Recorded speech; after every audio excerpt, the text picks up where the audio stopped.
Friends and family of the Red Cup Review, it's good to have you. Good to see you. Welcome back. For those of you that are joining us for the first time, please consider liking and subscribing to the channel below. The Mezco 112 Collective Sovereign Knight Batman, we've been waiting a long time for this figure, and he's pretty great. I gotta tell you that even though he's a little bit more in line with what we saw at Toy Fair. However, those vinyl lines that he had during the pre-orders and those black lines that kind of ran around the outfit, although that's the figure that I initially wanted, it makes a lot of sense on why they kept that off of the figure this time, and you're not going to realize that for yourself until you actually hold him in hand. It makes a lot of sense, and we'll get into that now. Stay tuned. We're going to start this off by addressing the elephant in the room, and that's why does the outfit look different than those black vinyl lines that we all had during the pre-order period, and you can see on the back of the box. You can still see where the design sits on the character itself. Now, there's a good reason why they didn't include that. Speaking of the design, if you look up close, it's not chicken skin. It looks a little bit more like stitching and or tire treads. That's the first thing that came to my mind when I looked at it. All right, it's fine. Now, figures like Daredevil, Special Ops Punisher, even Spider-Man, you do things like this with it, and like this, and you bend the elbows and arms up, right? Obviously double jointed here and here, which is good, and the rocker ankles are really good on this too. You got to worry about the outfits actually keeping those creases in it, right? So when you pull it back, look how it just goes right back.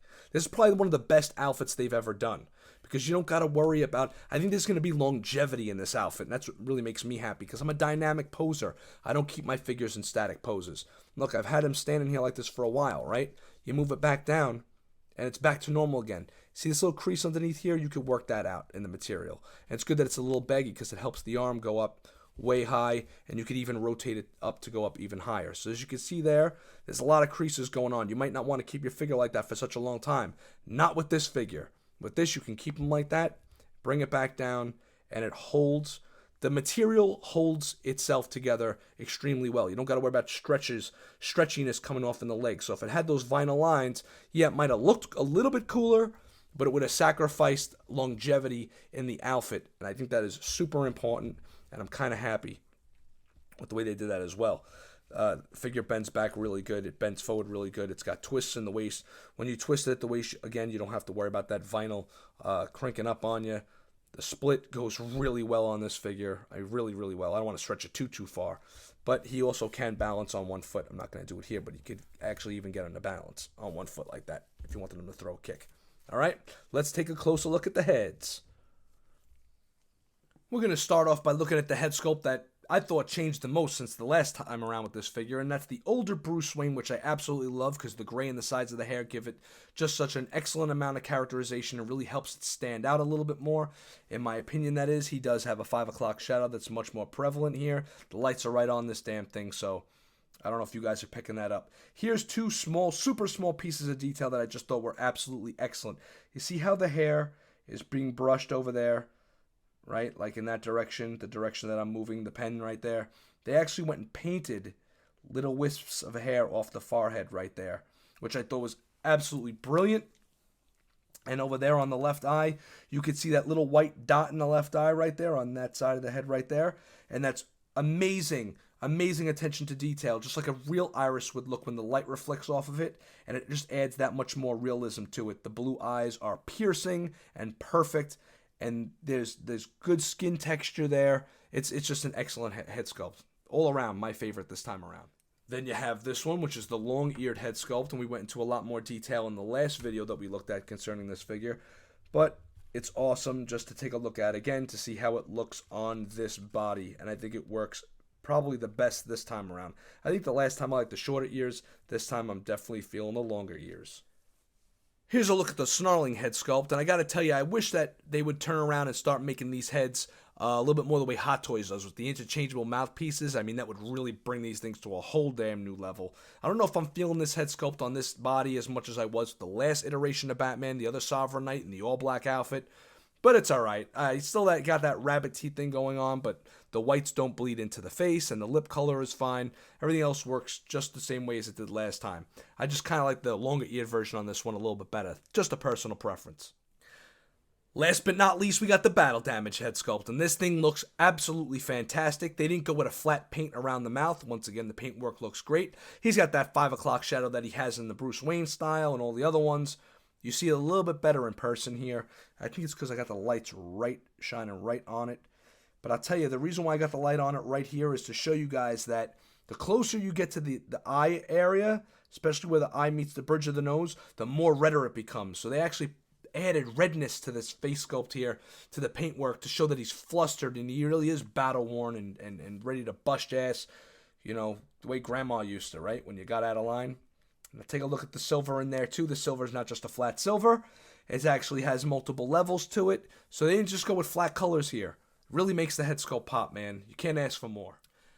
I don't know about you guys, but I'm keeping this Batman with my Batman Rogues, and I'm saving the blue Arkham Knight PX exclusive to go along with my Justice League. And he fits in just perfect here. You guys know the height comparisons. He's pretty much the same height as the all-black one, and there's a million reviews out on that one. Psst, I actually did one not too long ago, so you can go and check that one out if you like as well. Everybody's favorite, most boring part of every review, and that's the accessory section, but it's quite necessary. It comes with 10 batarangs. They're all flat black. He comes with this bat drone that I thought was kind of useless and silly last time because there's nowhere for it to float, but I do like the coloring on this way better than I did last time. I think the silver and black looks much better than the gold and black did. You got a little bit of silver brush on the black areas and a little bit of black dry brushing on the silver areas, and it gives it a nice amount of cool characterization and just looks way better in hand, man. Let me tell you, this thing looks pretty damn cool in hand. But then again, all the accessories do. The only hand sculpt that matters, and that's the kryptonite hand. You can see how the light kind of subtly catches the kryptonite in the lighted room, and how it helps it glow ever so subtly. That is. Then he has the sonic gun, which has got a better paintwork. I just think that the paintwork looks better here on these, because the silver and black tones I think just look a lot better together. For those that aren't familiar, this little piece comes out here. This so it can attach to his utility belt, and it goes right in there like that on the front.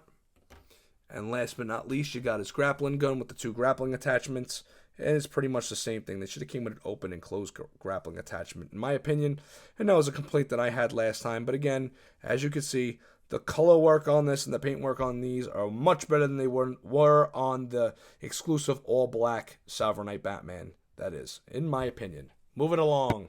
Thanks everybody for watching, and if you haven't already, please consider giving us a like or a thumbs down and or subscribing, whatever tickles your fancy. Alright, this time we're giving this figure 4.5 cups out of a possible 5, a whole quarter of a cup more than we gave him last time because the all black on the other MDX exclusive just wasn't doing it for us. However, for a more in-depth review and analysis, considering it's the exact same figure, just go ahead and go look at that video. We wanted to keep this one nice and condensed for you guys. Alright, this figure is built to last. I know it's not the exact one that we all pre-ordered, but you're not going to have to worry about the vinyl peeling on this, and it's going to last longer. You're not going to have to worry about the creases and keeping in dynamic poses for such a long period of time. And I got to tell you guys, if you're photographers or dynamic posers the way I am, this figure, the way it is going to work for you a lot better. If you're going to consider subscribing to the Red Cup Review, please also go check out Nick Knack's Plastic Planet. That's our sister channel over here on YouTube. Nick Knack, you know I had to throw it back to you, buddy. Anyways, thanks for watching, everybody. I hope you guys enjoyed this figure in hand the way I did, because we were all disappointed at first with those first few pictures, especially from Toy Fair, but I gotta tell you, this figure is friggin' awesome in hand. Hope you guys enjoy, and we'll see you on the next episode.